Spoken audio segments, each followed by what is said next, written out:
Blackstone Audio presents Obamanomics, How Barack Obama is Bankrupting You and Enriching His Wall Street Friends, Corporate Lobbyists, and Union Bosses, by Timothy P. Carney.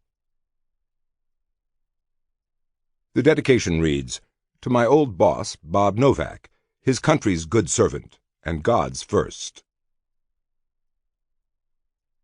Forward. If one asked the average American to describe how big business affects the major policy battles occurring in Washington, D.C., he would probably say that the business community funds armies of well-heeled lobbyists who regularly descend on the Capitol to thwart the progressive agenda of national health care, cap-and-trade climate schemes, and expanded regulations for Wall Street and other industries. This is, after all, the popular perception of the political position of the business community.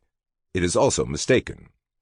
In reality, the typical corporate lobbyist opposes free markets and champions corporatism, an economic system where the government intervenes in the economy for the benefit of certain politically connected business interests. These lobbyists often claim their clients' cause is an exception to their staunch free market principles. My staff refers to these lobbyists as libertarian butts, because they often begin their pitch to us with, I'm a libertarian, but in this case government intervention is necessary because... Of course, the politicians who champion this corporatism never admit they are acting to advance business interests. Instead, they wrap their schemes in the language of charity and compassion for the least among us, even though it is precisely the least among us who will suffer most from the economic damage that will inevitably result from the expansion of the welfare regulatory state. Big spending, big regulating politicians will often denounce the very corporate interests that stand to benefit from the latest government intrusion into the private sphere. The recently passed tobacco legislation provides an excellent example.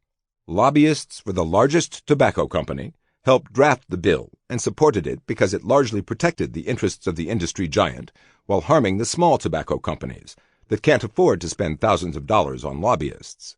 However, anyone who listened to the debate on the bill would have thought this legislation was a legislative death sentence for big tobacco.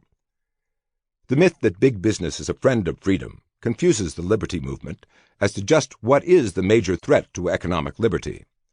This confusion reveals itself in the very language used by pro-liberty activists, journalists, and even some scholars.